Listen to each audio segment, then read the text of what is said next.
Gente, obrigado, bom dia. O tema que eu escolhi para a gente conversar hoje um pouquinho é a obsessão. Acho que é um tema interessante por vários fatores. Primeiro porque é um mal que acomete todos que estamos no planeta e aqueles que não estão no planeta da forma habitando a Terra nesse momento. A gente sabe que a Terra ela é habitada por vários espíritos com não tão boas intenções, afinal de contas a Terra é um planeta de expiação, e a gente está aqui para aprender, tanto nós encarnados quanto os desencarnados. E a obsessão, na realidade, obrigado, Cláudio, nada mais é do que na realidade um flagelo, uma forma que a gente tem de colher nossas de colher aquilo que a gente plantou, dada a lei do esquecimento, a gente está aqui na Terra mais uma vez para cumprir mais uma missão, às vezes não tão clara, e a obsessão é uma forma da gente pagar pelos nossos erros do passado, O interessante à medida que eu fui fazendo algumas pesquisas na internet, todas as apresentações que você vê, todas as fotos que você põe no Google para pegar imagens, é quase tudo uma coisa centrada, uma coisa escura, uma coisa triste, como essa foto, por exemplo. E a forma que eu tentei, na verdade a forma como a gente que eu tentei conduzir o meu estudo e para tentar passar para vocês, é que na realidade a obsessão nada mais é do que um espírito que está do outro lado, ou nós encarnados, quer dizer, somos homens e mulheres que estamos aqui ou estamos do outro lado e estamos tentando evoluir. Às vezes a gente se persiste no erro, a obsessão é uma dessas formas de a gente persistir no erro, mas nada mais é do que a gente tentando evoluir. Tanto o obsessor como o obsidiado. Bom, vamos começar com uma das perguntas dos livros dos Espíritos, da influência dos Espíritos na nossa vida. Então, na pergunta 459, Allan Kardec pergunta para os Espíritos se influem os Espíritos em nossos pensamentos, nossos atos, e a resposta é muito mais do que você imagina.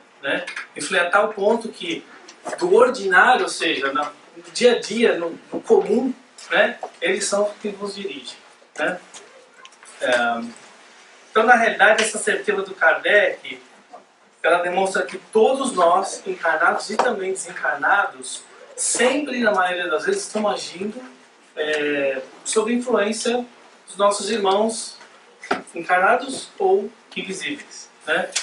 Isso é tanto verdade que, se a gente parar para analisar só do lado terrestre, só daqui do plano do encarnado, a gente convive com tanta gente, nossos familiares, nossos colegas de trabalho, e quanto que a gente percebe que essas pessoas tentam nos influenciar no dia a dia. Quer dizer, é uma conversa, é um pensamento diferente que a gente tem, ou é alguma coisa que nossos filhos querem, tentam nos influenciar para poder concordar com eles. E o interessante é que, e vice-versa, nós também fazemos isso, nós também tentamos influenciar as pessoas, ou a uma coisa que a gente quer, ou um pensamento, ou a convencê-los de um pensamento que nós temos certeza que está certo. E o mais interessante é o que a gente faz quando a pessoa não quer concordar.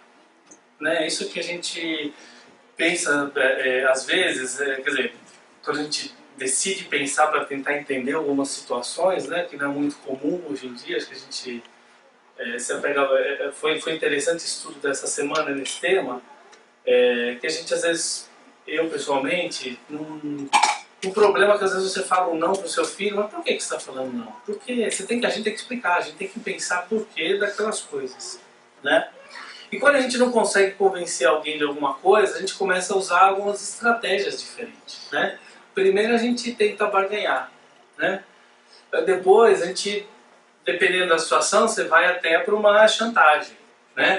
E o pior caso, a gente começa a armar armadilha para a pessoa cair na nossa de qualquer jeito. Então, quer dizer, se isso é verdade do lado nosso, terrestre, do nosso dia a dia, por que não seria do outro lado? né?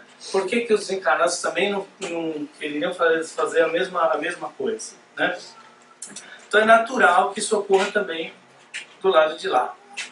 E isso ocorre de uma coisa não só maléfica, como benéfica, né? Ou seja, alguns exemplos aqui, a própria atuação benéfica dos nossos irmãos, dos nossos guias espirituais no nosso dia a dia, né? Quer dizer, eles se aproximam para tentar influenciar a gente a seguir pelo caminho certo. A lembrar da gente de alguns ensinamentos que a gente aprendeu no centro, que a gente aprendeu com Jesus Cristo, né? Ou ainda, vamos dizer assim, uma influência um pouco média. Vamos dizer, um membro de família que era o chefe de família ou a chefe de família, coordenava aquela família e desencarnou. Por uma questão ou outra, no plano, na hora que chega no outro plano, ela quer continuar fazendo esse espírito, quer continuar fazendo isso, né? Quer continuar influenciando a família da forma como ela pensava, né? E o último lado, lógico, que é a parte da influência dos espíritos de uma maneira maléfica, né? Ou seja, quando a gente vai tentar colher uma coisa que infelizmente plantamos no passado, um mal que fizemos para alguém, essa pessoa vem nos cobrar, né? A outra pergunta do Livro dos Espíritos, que eu achei interessante e cabível para esse tema, é se pode os espíritos conhecer os nossos mais secretos pensamentos. E os espíritos respondem para Allan Kardec: muitas vezes chegam a conhecer o que desejais ocultar de vós mesmos. Nem atos, nem pensamentos eles podem dissimular. Então, quando a gente pensa um simples pensamento que a gente possa ter, por mais secreto que a gente possa achar que ele seja, ele evidencia de imediato a sintonia que a gente está em relação àquele pensamento, né? Isso repercute de uma forma que permite para aqueles espíritos que são afins daquele pensamento de se aproximar da gente, né?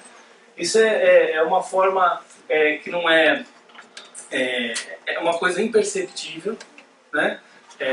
Às vezes a gente atrai aquele espírito naquele momento e muda a sintonia, acaba aquele espírito não se aproximando mais, ou, dependendo da situação, o espírito encontra ali um ambiente favorável para ele ficar, né? E a gente vai ver muitas vezes para frente, por mais que isso possa parecer estranho, mas é uma coisa que às vezes beneficia, entre aspas, tanto o espírito quanto quer dizer, o obsessor como o obsediado, né? Isso pode, de uma certa forma, beneficiar ou satisfazer, vamos dizer assim, os dois, né? Os dois lados. E é dessa forma que a gente dá essa abertura para alguns espíritos se aproximarem e, como eu falei nesse último caso, começar a dirigir os nossos pensamentos, né? Outro ponto importante tirando fora a questão do livre-arbítrio, né, que a gente sabe que depende da nossa vontade ou não aceitar essas influências, né? Quer dizer, lógico que fora o livre-arbítrio tem muitas outras coisas que a gente vai discutir aqui, mas no final das contas a gente tem o nosso livre-arbítrio para aceitar ou não esse tipo de influência, né?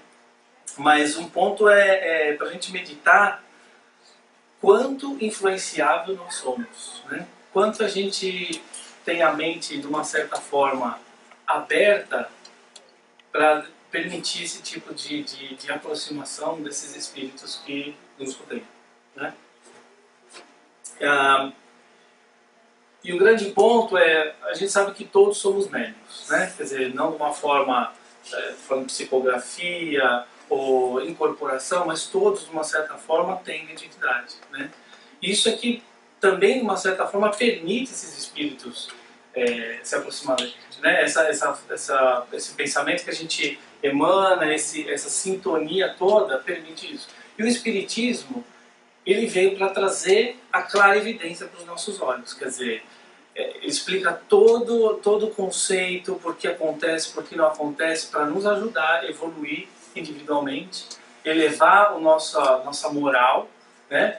E nos ajudar, de certa forma, não só controlar o fato de sermos obsediados, ou de nós mesmos obsediarmos outras pessoas, mas no fim do dia, a gente conseguir também ajudar aqueles que estão com problemas, né? Então é essa evolução moral que eu acho que o Espiritismo prega, né? Que veio no mundo para poder ajudar a gente individualmente, primeiro para a gente poder se ajudar e posteriormente a gente poder fazer o mesmo para o próximo, né? Bom, então aqui tem um pouco do conceito da obsessão, né? As duas frases que eu peguei da Gênese e outra está tampada aqui, mas no Livro dos Médiuns, né? Então a obsessão é uma ação persistente, eu grifaria aqui essa ação persistente, né? Que um espírito mau exerce sobre o indivíduo.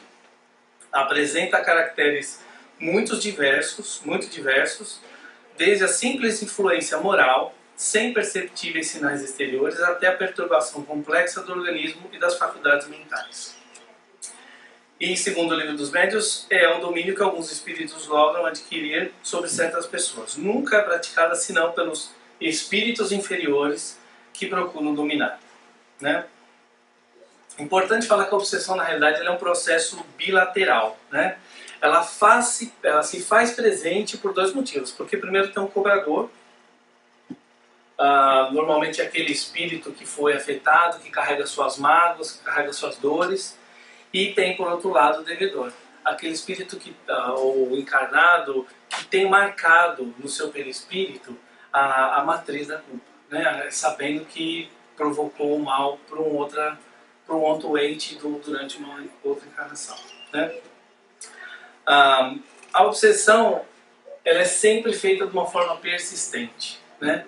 Isso nos indica que somente pode ser causada por espírito inferior, porque a persistência não reflete o comportamento de um espírito benfeitor, né? Quer dizer, o espírito benfeitor, ele sabe quando tem que se aproximar de nós, ele entende quando nós estamos com a nossa mente e o coração aberto para poder receber os seus conselhos, a sua ajuda, né? O espírito inferior, ele não quer saber, ele vai estar persistentemente tentando mudar o nosso pensamento de uma certa forma para poder conseguir o que ele quer, né? Isso nos faz concluir assim: se a gente tem um pensamento persistente e esse pensamento é uma coisa que não temos normalmente, não faz parte da nossa rede de pensamentos, a gente consegue identificar que alguma coisa possa estar acontecendo errado, né? Quer dizer, é um sinal de alerta, né? A gente vai ver mais para frente um pouquinho mais de detalhes sobre isso, né? Então, na realidade, vou ler aqui porque as coisas que eu acho importante não perder uma palavra, eu prefiro ler. Configura-se obsessão toda vez que alguém, encarnado ou desencarnado, exercer sobre outra pessoa ou espírito influência mental negativa por um motivo qualquer, através de simples sugestão, indução ou coação, com o objetivo de domínio, processo esse que se repete continuamente na Terra ou plano espiritual inferior. Tá? E quais são os tipos de obsessão? Essa, na realidade, me surpreendeu. Eu não sabia que tinha tanto tipo de obsessão assim, mas eu achei interessante compartilhar isso com vocês, né? A primeira, que a gente vê na setinha aqui, é do desencarnado para o encarnado, né? Então, quer dizer, qualquer atuação maléfica de um espírito desencarnado sobre um ente encarnado é considerado esse tipo de obsessão, né? Nesse caso, o obsessor ele tem a vantagem de agir sobre as sombras, né? Quer dizer, o encarnado dificilmente vai saber quem está do seu lado fazendo más sugestões, né? E por isso mesmo que acho que é o mais comum que acontece, né? Quer dizer, de acordo com a literatura toda que eu andei passando essa semana, é o tipo mais comum que a gente percebe. E o interessante é que o obsessor ele pode fazer isso de uma maneira intencional, né? E existem aqueles casos que também o obsessor faz de uma forma não intencional.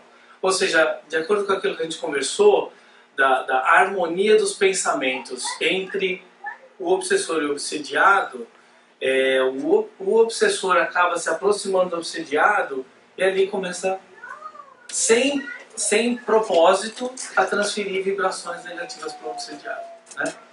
Ô Anderson, muitas vezes o que a gente ouve na reunião mediúnica é que nós é que obsediamos quem está do outro lado. Somos nós que... É verdade. Exatamente. Que é o número 2. Exatamente. É o que a gente vê aqui, do encarnado para o desencarnado, né? Então, ele pode parecer um tipo de obsessão raro, mas não é, né? Se a gente parar para pensar um pouquinho, a gente tem, lógico, uma ligação muito profunda com os nossos entes queridos, né? Então, esse é o primeiro exemplo, né? Vamos dizer assim. Então, poxa, meus pais, minha esposa, meus filhos, meus primos, meus amigos, e quando a gente passa por uma fase de perda de um ente querido, é muito sofrimento, né? Se é uma pessoa que a gente ama, que a gente gosta de ter ao nosso lado, é uma forma da gente sofrer, né? E essa pessoa, e essa é uma das formas que a gente obsedia os desencarnados, quer dizer, o espírito desencarnou, está numa fase difícil de transição entre a Terra e o plano espiritual, né? A gente conhece um pouquinho essa transição, que não é fácil, né? E ainda você tem entes queridos na Terra que não fazem por maldade, mas fica, puxa vida, não devia ter morrido, puxa vida, que saudade que eu vou sentir, puxa vida, você tinha que estar aqui do meu lado. Isso, de uma certa forma, atrapalha o espírito, né? Atrapalha essa transição do espírito. Outro exemplo interessante que eu li é, por exemplo, quando um familiar morre, um pai de família, cheio de posses, e aí começa a brigalhada pela herança, né? Quer dizer, um falando, poxa, mas meu pai me deixou aqui, não tem nada a ver, meu irmão ficou com muito mais, isso não é injusto, poxa pai, por que você fez isso? Quer dizer, essa vibração toda acaba de uma certa forma atingindo a pessoa que recentemente desencarnou, né? Esses são alguns dos exemplos aqui de encarnado para desencarnado. Tem também o 3, que é do encarnado para o encarnado. Então também existe um grande número de pessoas tentando obsidiar as outras, mesmo de uma forma não proposital, né? E aí, eu li bastante aquele livro Obsessão e Desobsessão, da Sueli Schubert, se não me engano, né? E ela comenta nesse livro que, na realidade, esse domínio tem vários nomes, né? Ele mascara-se com vários nomes. Dentre eles estão aqui ciúme, inveja, paixão, desejo do poder, orgulho, ódio. Que o interessante é que ela fala que é exercido de uma maneira, às vezes, tão sutil que a pessoa acha que ela está sendo muito amada, né? Quer dizer, quando a gente... alguns exemplos que ele dá aqui quer dizer, um marido que limita a liberdade da mulher, ou é a mulher que tiraniza o marido, ou os pais que se julgam no direito de cercear as iniciativas dos filhos, né? Quer dizer, tem milhões de exemplos que às vezes a gente não pensa como sendo uma obsessão, mas na realidade são, né? Essa dos pais aí, não sei se você viu, mas teve um estudo recente em Stanford, que eles descobriram que os pais estão atrapalhando mais do que ajudando os filhos, né? Você já ouviu falar o pai helicóptero, né, que fica sobrevoando, acompanhando o filho andar, né? Realmente acho que faz sentido, né? Porque ainda mais nos dias de hoje, que são um pouco diferentes da educação que a gente tinha, tirando a molecada ali, na nossa época, né? Que a gente tinha um pouco mais de liberdade, um pouco mais de confiança, quer dizer, a preocupação toda de manter nossos filhos saudáveis, longe das drogas, longe das más influências, acaba, acho que às vezes, sufocando, né? Sem a gente perceber. Anderson, o poder público poderia ser um das características como obsessão também? Boa pergunta. Porque às vezes influencia muito na vida da comunidade.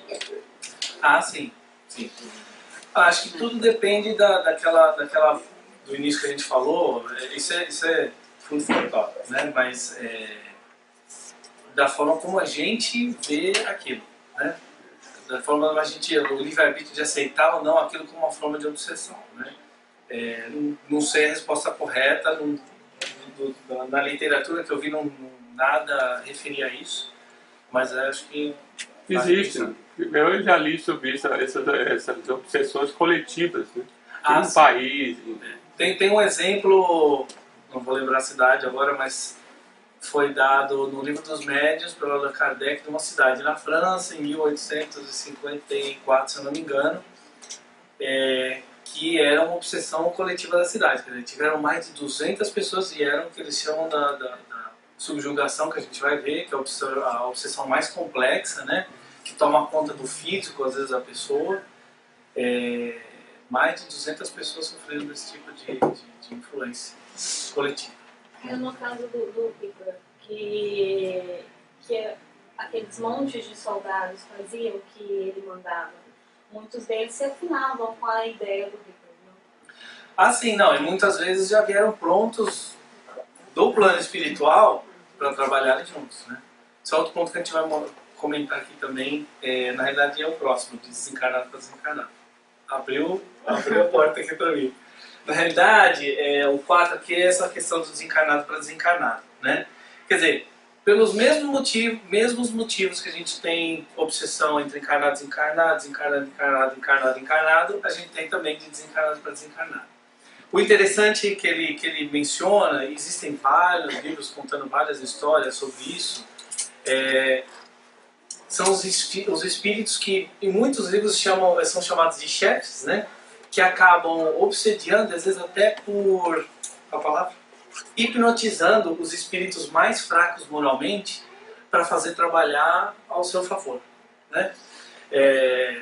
Tem um livro que meu sogro me deu há um tempo atrás, muito interessante, assim, até atual, diferente, fora da literatura normal espírita, né, chamado Os Dragões. São um grupo de espírito obsessor. Eles têm uma organização tão grande que eles têm cidades, eles têm juízes que julgam espíritos e prendem espíritos, quer dizer, num nível tão complexo que a gente não consegue nem isso imaginar. Tem nos Mensageiros. Tem também, né? Eu acho que exatamente também, isso. E esses dragões, eles na realidade, eles transformam todo o perispírito deles para se tomar a forma de um lagarto grande, então para poder assustar ainda mais os obsediados, né? Então, realmente, é uma outra forma de obsessão, né? O 5 é o que eles chamam de obsessão recíproca, né?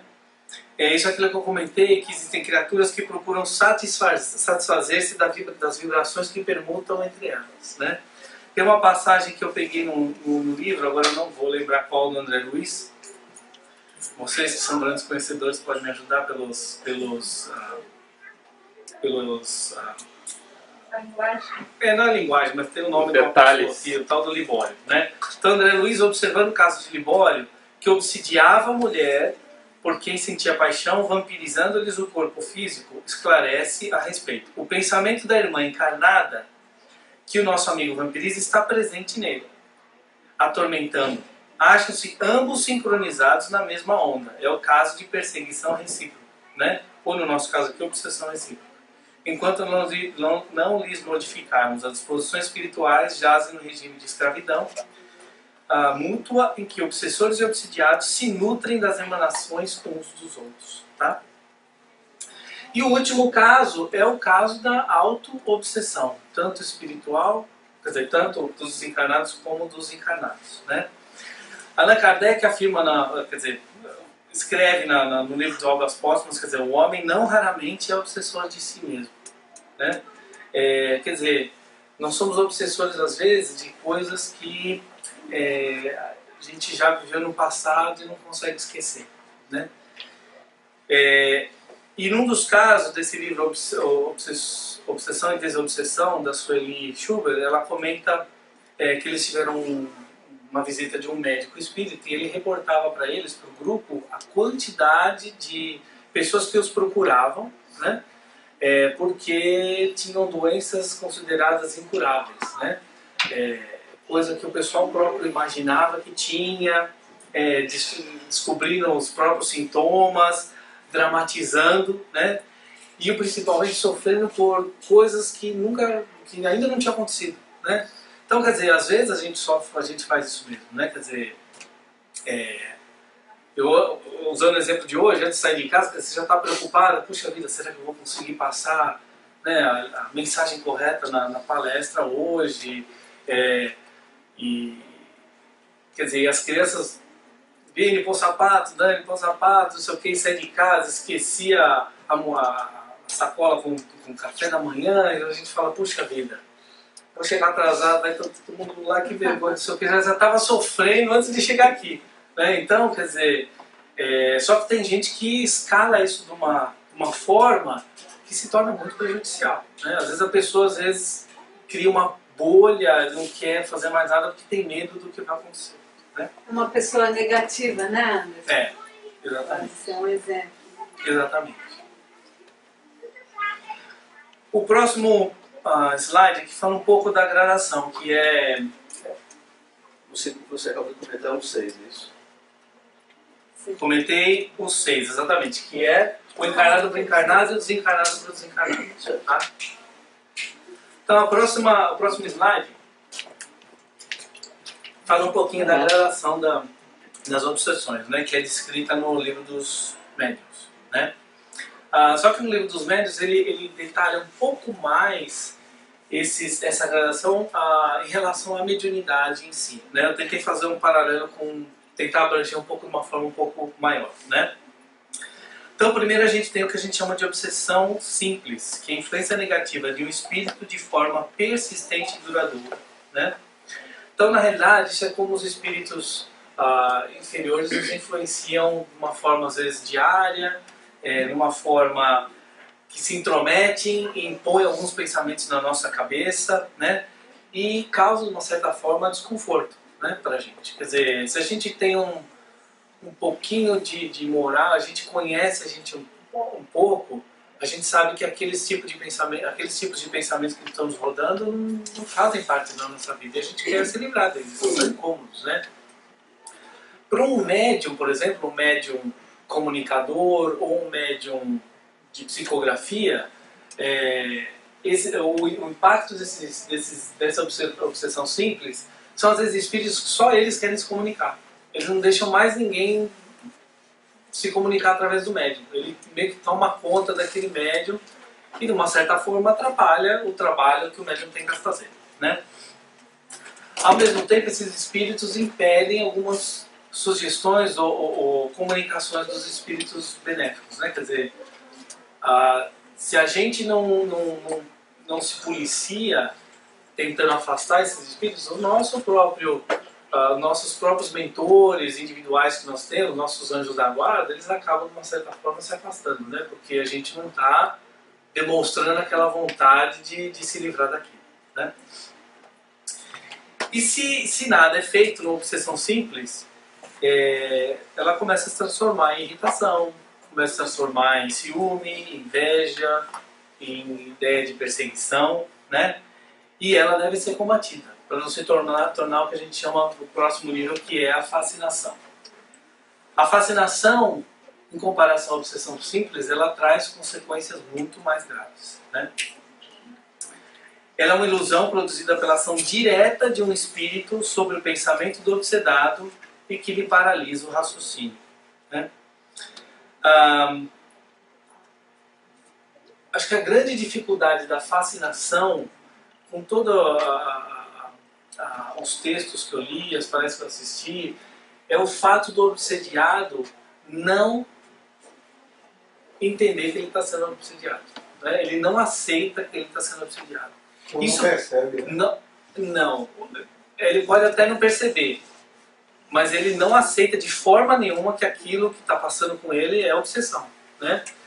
Isso talvez falando até né, quem tem um conhecimento um pouco mais amplo, quem frequenta a casa, tudo, é que você tem às vezes pessoas que a gente tem um pouco mais de liberdade para conversar, né?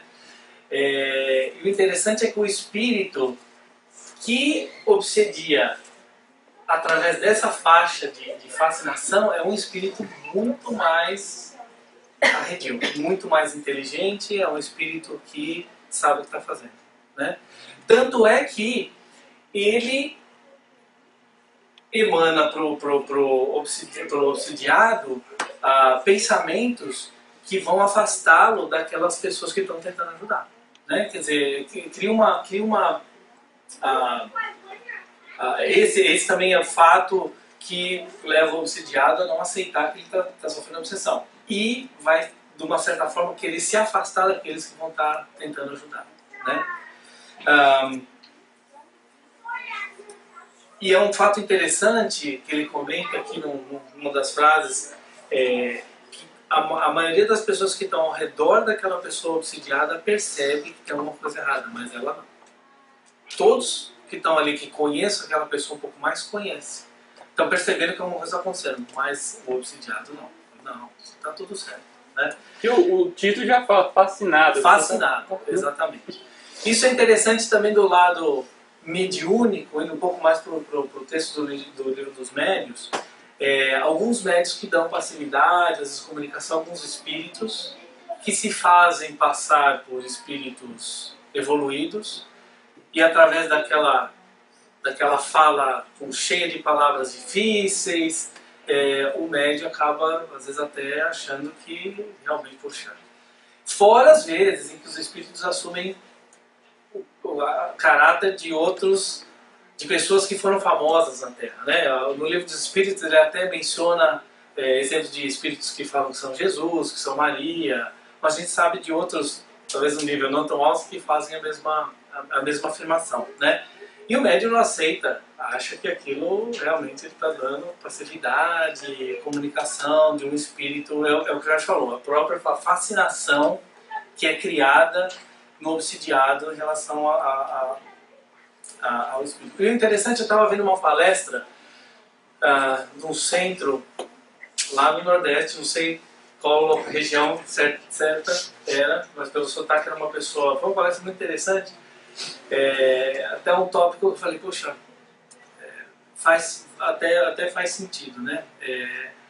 Quando a gente fala de obsessão do passado, onde não se conheceu o espiritismo, era de uma certa forma até um pouco mais fácil para os espíritos inferiores trabalharem para obsediar as pessoas, né? Hoje em dia, quer dizer, o espiritismo veio à tona, grande parte da população se esforça em crescer, em aprender, né? O que de uma certa forma torna mais desafiador o trabalho dos espíritos para poder convencer as pessoas que eles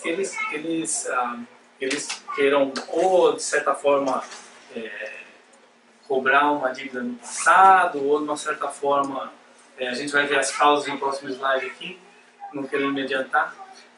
Mas ela tocou num ponto interessante que eu achei. Ela falou que a fascinação hoje em dia tem muitos frequentadores de centro que estão fascinados, que chegam com ideias novas, com aquela ideia de querer transformar tudo que está funcionando, e a gente às vezes não percebe, né? Então, vai mais. Tem um exemplo que a Marlene Nobre fala de livros espíritas que tudo aceitam que os espíritos falam como uma verdade.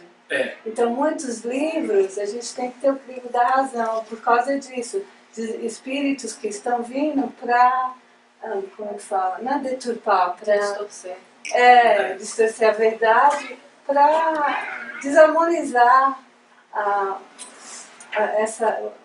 esse equilíbrio do espiritismo, né? Não, eu achei interessante mencionar isso. Eu só queria fazer uma pergunta, porque a gente sabe que os fluidos espirituais de um espírito evoluído e de um não evoluído são diferentes. Quando ele aproxima do médium, os fluidos dele peculiar é reconhecido pelo médium, de ser um espírito mais evoluído e de um espírito com sofrimento.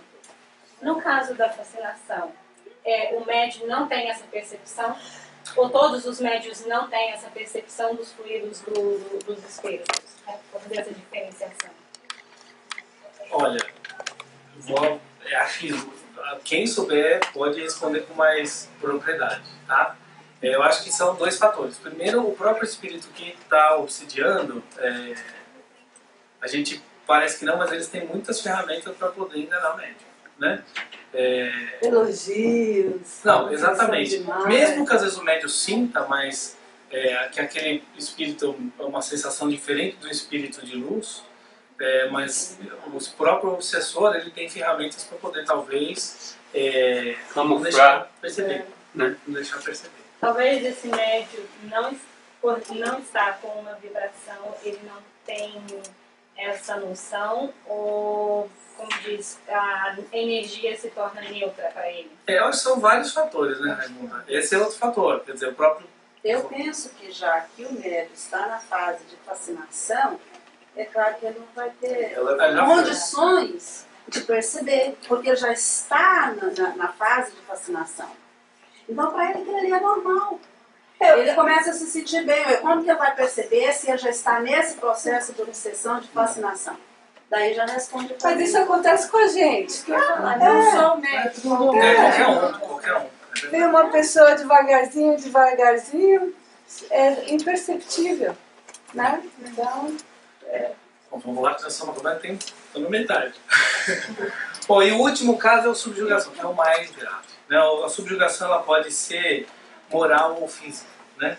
A moral leva o obsidiado a falar absurdos, né? A falar coisas que não fazem sentido, e a pessoa achar que está certo, né?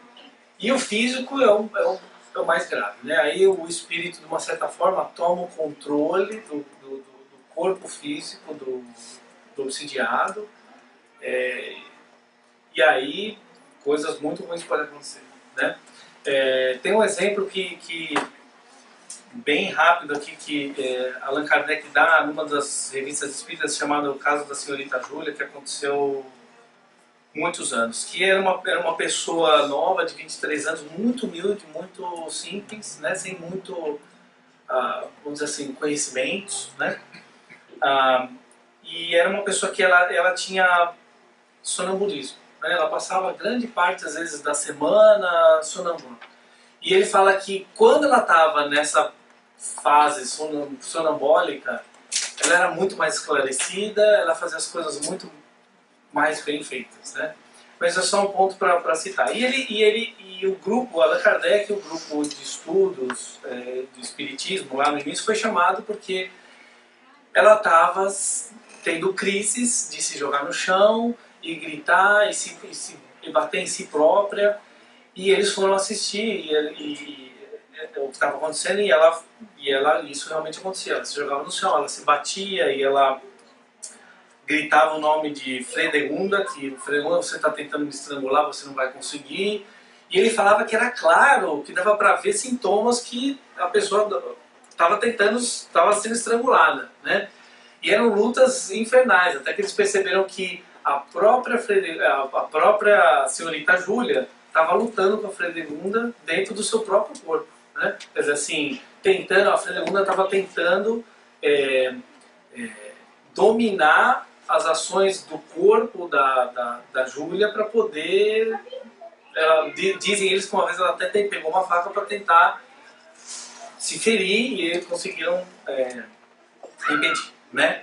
E eu acho que o interessante dessa lição foi o que vem na revista espírita da edição seguinte, de janeiro de 64, que eles falam que ela já tinha contratado um médium, porque a gente sabe que quando a pessoa é obsediada ou encarnado, fica uma crosta de um fluido muito negativo em volta da pessoa, né? Para você conseguir limpar esse fluido, tirar esse fluido, você precisa de fluido um pouco mais evoluído, né? Isso você tem com pessoas que são moralmente mais evoluídas, né?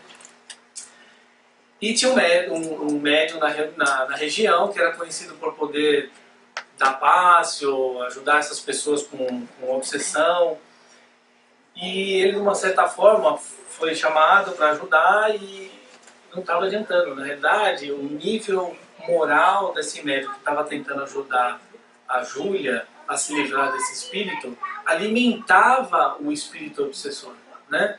Então, isso também, mais uma vez, a Kardec fala que foi uma lição que eles aprenderam, E a forma que eles acabaram encontrando para livrar a Júlia dessa obsessão foi realmente a desobsessão, a conversa com o espírito que estava obsediando, né? Quer dizer, o entendimento de por que aquilo estava acontecendo para tentar dar uma solução que fosse bom para as duas, né? Para Júlia, que parasse de ser obsediada, e para Fredegunda, nome diferente, que estava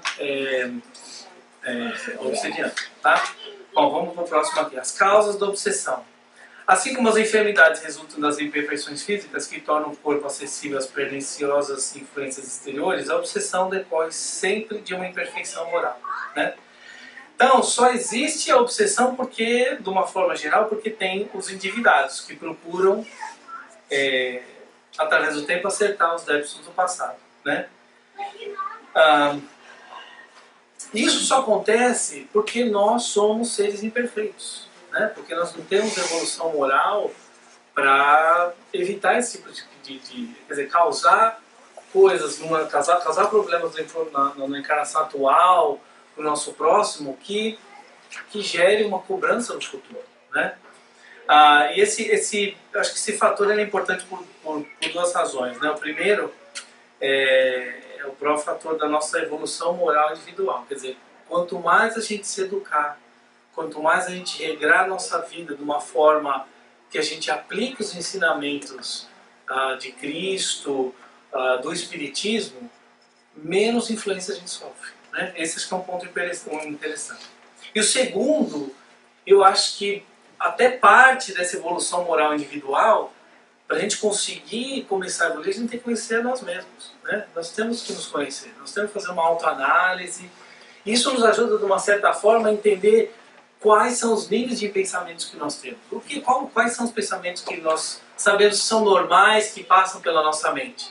Isso ajuda a gente a identificar casos de pensamentos, de novo, persistentes, não fazem parte daquela nosso nível de pensamento, e que sejam maldosos, né? Quer dizer, isso nos ajuda a controlar um pouco mais isso. E alguns dos motivadores, né, que levam os espíritos a fazer a obsessão, né? A primeira eu acho que a maior de todas é a kármica, né? Quer dizer, são lições que a gente não aprendeu em vidas passadas e que a gente tenta, que os espíritos vêm cobrar, né? Coisa que nós fizemos mal aos outros e que, de uma certa forma, a gente vem ser cobrado, né? Tem espíritos que obsediam somente por desejo de fazer o mal, né? Tem outros que têm ódio e inveja do bem, e ainda que tem o orgulho do falso saber, né? Esses adoram tripudiar sobre aqueles que estão no nível de evolução moral um pouco mais baixo. Novamente aquela questão que a gente falou da abertura, né? Como a gente dá abertura para isso, né? São as famosas imperfeições morais, a vigilância nossa, né? É a porta que a gente deixa aberta, facilitando o acesso, né? A aproximação desses espíritos no nosso dia a dia, né? E adverte-nos Sheila, caramba, eu anotei de onde eu tirei isso. Aqui está aqui. Desse livro Ideal Espíritas do Chico, né? Toda vez que um desses sinais vem a surgir no trânsito das nossas ideias, a lei divina está presente, recomendando-nos a prudência de parar no socorro da prece ou na luz do discernimento. De novo, se a gente nos conhece, a gente vai conseguir identificar isso. E a prece é uma das formas que a gente tem de combater a obsessão, né? Então, alguns pontos. Olha, a gente vir imprimir isso daí, é você circular os que você acha que você.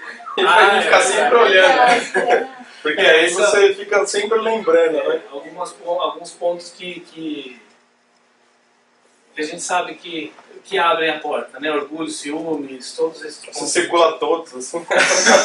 Padrão grandão, né? Em vigilância, porque nós fechamos a porta da nossa casa, trancamos com chave, cadeado, para ladrão não entrar, né? Então, alguém não entrar, mas esquecemos que os espíritos atravessam a parede, a porta. Bom, e o último slide aqui é se é possível se livrar da obsessão. Eu escolhi, de novo, o Livro dos Espíritos tem muitas respostas, né? Em relação a esse tema específico, mas eu escolhi duas que eu achei interessante. Primeiro é a 467. Pode o homem eximir-se da influência dos espíritos que procuram arrastá-lo ao mal? Pode, visto que tais espíritos só se apegam aos que pelos seus desejos os chamam ou aos que pelos seus pensamentos os atraem. E a 469. Por que meio podemos neutralizar a influência dos maus espíritos? Praticando o bem e pondo em Deus toda a vossa confiança, repelireis a influência dos espíritos inferiores e aniquilareis o império que desejem ter sobre vós. Guardai-vos de atender às sugestões dos espíritos que vos suscitam maus pensamentos, que sopram a discórdia entre vós outros e que vos insuflam as paixões más. Desconfiai especialmente dos que vos exaltam o orgulho, pois que esses vos assaltam pelo lado fraco. Essa razão, porque Jesus na oração dominical vos ensinou a dizer: Senhor, não nos deixeis cair em tentação, mas livrai-nos do mal. A gente lembra que, principalmente naqueles casos que a gente chama de subjugação, a pessoa, naquele caso, precisa de ajuda, né? Chega a um nível que a pessoa não tem controle mais de conseguir se livrar de uma obsessão por si só, né? É importante a gente lembrar, a gente não comentou aqui, mas existem as sessões de desobsessão nos centros, né? Justamente para poder ajudar não só frequentadores, mas todos os espíritos que estão necessitados de ajuda. Do outro lado, que a gente possa ter, de uma certa forma, acesso para prover socorro, né? Aquele socorro imediato que faz parte daquela sessão de desobsessão. Segundo ponto, só reforçando a prece, né? Sempre exerce uma influência salutar nesse tipo de situação, né? Lembrando que no Evangelho, lá na coletânea de preces, lá no fim, tem 3 preces específicas para obsessores e obsediados, né? Então, normalmente as preces ela tem um texto antes, explica a situação. Aquele texto é praticamente que tem escrito no Livro dos Médiuns e na Gênesis, é um mix. E lá tem aquelas preces para a gente... Outra coisa é a gente tentar fazer a nossa própria elevação moral, né? Quer dizer, quanto mais a gente conhece, é lógico que o conhecimento traz responsabilidade, né? Mas nos ajuda de certa forma também a trazer um pouco mais de trancar a casa, né, Jorge? Só um último fato que eu acho interessante a gente falar. Nem todos os fatos que trazem perturbações para nós são causas da obsessão, né? Eu não quero que a gente saia daqui falando, puxa vida, não sei o que falou assim comigo, está me obsediando. Sabe? Então, tem um exemplo que foi dado, interessante, de um fazendeiro que procurou um grupo de espíritas porque as vacas, tudo estava morrendo. Então ele já tinha feito prece, já tinha chamado o pessoal para fazer, como é que chama? Benzer, para fazer aquele outro que o catolicismo faz para tirar o espírito. Exorcismo, fez de tudo, né? E aí o grupo espírita depois foi conversar, não sei o que, os espíritos falaram, olha, na realidade não tem nada a ver com o espiritismo. Ele, lá no curral dele, ele está com uma bactéria e ele não quer gastar dinheiro para passar remédio. Então, vamos ter na nossa cabeça, a gente precisa ter conhecimento para poder saber discernir, né? Se a gente está realmente sofrendo influência disso. Isso é interessante, porque o Divaldo sempre alerta isso. Aí quando a gente começar a sentir alguma coisa fisicamente, a gente tem que ir dando um cheque, né? Checando, será que eu não almocei? Será que eu não comi? Será que eu não... Né? Não pode levar tudo que é dos espíritos. Às vezes a pessoa está tonta, porque não comeu o dia todo, algum espírito está me sediando, né? Tem que ter o senso, né? Tem que ter bom senso, né? É aquela história. Se é uma coisa persistente e não é normal, aí... Anderson, só uma coisa que a gente pode, só para fechar e reforçar, isso tudo só acontece se eu deixar. Exatamente. Né? Que você falou do horário de vigiar, e não é vigiar uma vez por mês, não. É minuto a minuto. Exatamente. Esses pensamentos vêm, você está tranquilo aqui, daqui a pouco, aí vem um pensamento, aí você tem que substituir esse pensamento, né? Que como o Divaldo ensina, substituir por um pensamento bom. Então, Isso nos dá a esperança e saber que nós é que estamos em controle. A obsessão só vai acontecer se eu deixar. Se eu vigiar minuto a minuto, não vai. Porque todos nós temos obsessores em volta da gente. Mas, e temos devedores de reencarnações passadas. Mas, se a gente vigiar minuto a minuto e tentar, igual você falou, a mudança nossa mudança moral, a prática do bem, caiu, levanta, a cada minuto se vê um pensamento ruim, se substitui, você consegue manter ele ali. Ele pode ficar do nosso lado, mas ele não vai influenciar tanto. O Divaldo fala que a vida inteira dele, olha, o Divaldo, né? Ele teve esse obsessor ao lado dele. Afetou alguma coisa? Não. Não deixou, entendeu? Então, obsessores e dívidas do passado e cobradores das nossas dívidas vão estar com a gente o tempo todo. Mas se a gente vigiar e orar e trabalhar no bem, a gente vai conseguir, né? É verdade. Júnior, e qual é o conselho que você dá para a pessoa que não tem o controle? O primeiro seria não deixar isso acontecer. Já passou dessa fase. É isso que ele falou. Aí, já no caso da fascinação mesmo, a pessoa não está percebendo. Aí os amigos que estão em volta têm que ir ali, fazendo prece por ele, chamar para vir para uma reunião. Bora lá, senta aqui comigo, vamos assistir uma reunião hoje, entendeu? Você tem que dar um livro, faz alguma coisa para tentar ir dando aquela força moral em volta dele até ele melhorar um pouquinho para ele conseguir perceber. Põe o nome da vibração, que às vezes a pessoa nessa fase não quer aceitar nada. Então você começa você mesmo no centro espírita. Você está frequentando? Então você põe o nome da pessoa lá, pede os amigos para fazer vibração. Vamos fazer um culto específico para essa pessoa aqui. Vamos reunir um grupo e orar por ela. Então essas são formas de a gente ajudar. Porque quando a pessoa está no grau desse, realmente é difícil. E muita gente procura o centro quando já está nessa... O negócio já está feito. Obrigado pelo fechamento. Perfeito. Obrigado, gente.